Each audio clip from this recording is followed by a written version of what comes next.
Hey guys, today I'll be flipping through my high school notes as well as answering some questions I asked you guys to submit on YouTube and Instagram. The first question I got was, do you have any regrets during high school or things that you wish you did differently? I definitely regret not being outspoken enough to ask my teachers for help because I know they were there for me. So I think if I had to go through high school again, I would have definitely tried to ask my teachers questions more. In a similar corner, I wish I had been more confident in answering the teacher's questions rather than being afraid of being wrong. I think it's really okay to be wrong, and I didn't realize this until senior year is when I started being more confident and raising my hand to answer the teacher.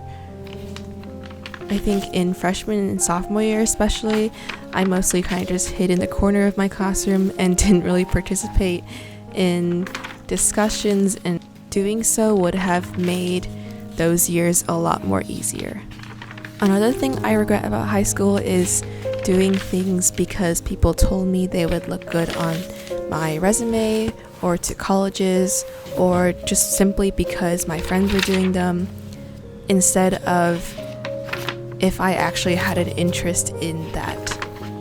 Also, I regret not doing things because of my fear of what people would say or what people would think of me, such as this YouTube channel, for instance. I wish I had started it from the beginning of my freshman year when I first got the idea to, but I was too scared to really commit to it.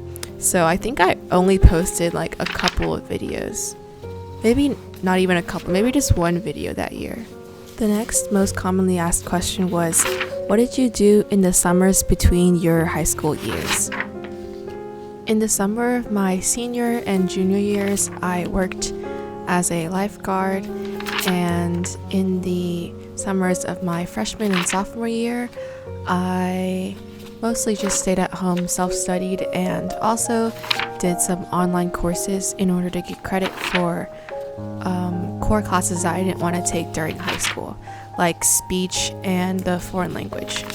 I also looked at subjects that I might want to study in college, like psychology and anatomy and stuff like that. I also did a bit of intern work for a local pharmacy, and I also volunteered at a local animal shelter. I recommend doing things that you enjoy rather than things that you feel look good on your resume. It is summer after all, so I think you should enjoy yourself.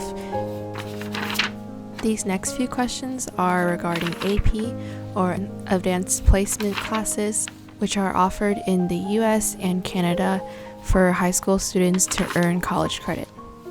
What was the easiest and hardest AP classes you've taken? So the hardest is definitely AP chemistry, because I struggled a lot in that class. It felt like no matter how much I reviewed and how much I studied, I never really could grasp the concepts well. I kind of just barely made it through that course on my toes. The easiest class is kind of difficult because I would say the easiest exams were AP language and AP literature, but the exams were only easy because we spent so much time in class just writing essay after essay after essay. So I wouldn't say it's the easiest class, but it definitely was the easiest exam for me. AP Stats was also a relatively easy class, but once I started studying for the exam, I found that it's actually a lot of material to study, more than I realized when I was taking the course. So that's also kind of a double-edged sword, I would say. How do you pick which AP exams to take? Start with seeing which exams are available for your school at each year, and try to take less courses. If possible, try to take only 1 or 2 courses your freshman and sophomore year just to get the hang of it, and then you can take more in junior year and senior year if you want to. In general, look for courses that you're actually interested in, so that way when you have to actually study and put a lot of effort into them, it'll be easier if it's a subject you actually enjoy studying. Don't do what I did, which is take AP classes of subjects you are clearly not interested in, like US government. Also, as soon as you figure out which colleges you're going to apply to, make sure to see which AP exams those colleges accept credit for and which AP exams they don't accept credit for. That way you won't have to take the exam if the college won't give you credit anyway, and you can save those valuable $95 for boba or something else meaningful. What was your favorite AP class to take? Definitely AP Biology and AP World History. Even though the exams were difficult, I felt like the course material was super interesting and engaging, and the teachers in both of those classes were really good. The next set of questions is about productivity and motivation. How do you get motivated or inspired to study? To be honest, I'm never really motivated to study until after I've been doing it for a while, and then after that, and I kind of get past this initial threshold, and then I just keep going. So the first 10 to 15 minutes of studying or doing homework, I would say, is just pure discipline, just telling myself I have to do it. And then after that, I just feel obligated to finish it because I'm like, it's half done, and then I'm like, why is it half done? It's so annoying, it's just sitting there. And so after that, I just have to finish it. How do you get rid of the time equals effort mentality when it comes to studying? You should stop paying attention to how long you study and focus more on what you managed to get done within that study session, what you have reviewed and what you now know better, what you can improve on, what you have improved on, and you can measure these things by taking a practice test or a Quizlet, something that can show you how well you have retained the material that you just studied. Rather than saying, oh, I studied 6 hours, you could say, oh, I studied passive transport versus active transport and how that relates to membrane proteins. And oh, how does that relate to things like cell communication and solubility and preservation of homeostasis and things like that. Of course, if tracking the amount of times you study is a source of motivation for you, then by all means, I think you should keep doing it. It just doesn't work for me. How do you manage time between school and YouTube and all the other things you do? Keep a planner or some way to track down all the things you need to do in a day. For me, it was the to-do list app for a long time, and then it was just the regular notes app on my phone, and then it was just a piece of paper that I found lying around in my spiral, an actual physical planner from Muji that I bought.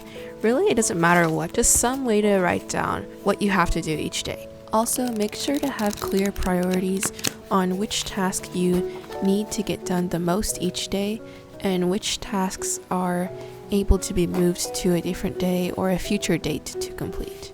When you're making your tasks for the day, try not to write down more than 10 tasks each day, and your tasks don't have to be things like make your bed or drink water. These things are habits that you would likely want to do every day anyway, so writing them down on your to-do list every day is kind of redundant and just makes your to-do list seem longer and more cluttered. What's your opinion on aesthetic notes? Personally, I think there's a line between taking neat notes so they're easier to study and making them meticulously and over again until they're perfect. I know my notes aren't supposed to be art, so I just take them and move on to other stuff. That said, I also don't think it's right to shame people that want to make their notes pretty. Let people take notes however they like. Messy notes? Sure. Pretty notes? Also good. However, I do also want to make the point that taking notes is not really studying the material. Taking notes from a book or PowerPoint or lecture is simply copying down what you hear and what you see. In order to be able to recall this information on a test or quiz, or apply it in a different context, it's better to practice recalling using practice tests, flashcards, etc. Mind maps are also helpful for connecting the information you've learned to past information and outside context, which is especially helpful for things like history and literature, where you'll have to write essays that will do exactly this. How do you deal with stress and burnout? First, I like to go on walks to clear my mind. I also like to write out my thoughts and my rants in a journal. And lastly, I also sometimes will talk to someone, my friends or my parents, about it. Talking it out with someone helps me organize my thoughts and also see it from a different person's point of view, which I think is helpful for not losing yourself in your head. Also, if my stress is coming from an assignment, I'll just work on it or work on a different assignment until I can bring myself to do that other assignment. Then once I've actually started it, I usually find that I'm a lot less stressed and it's a lot less daunting than I thought it would be. How do you focus without being distracted? Usually my phone is my number one distraction, so I like to put it somewhere that I can't see it. The out of sight, out of mind mentality really actually works for me, even though it sounds kind of cliche.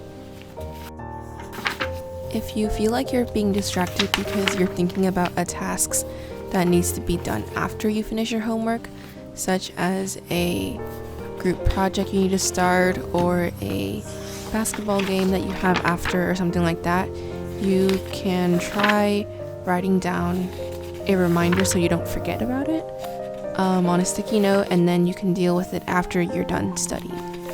Or if your thoughts keep wandering off while you're studying or trying to study, then you can get out your journal or a notebook real quick and just write down what you are stressed or preoccupied with, and that kind of helps clear your mind a bit, and then you can go back to studying after you feel a bit better.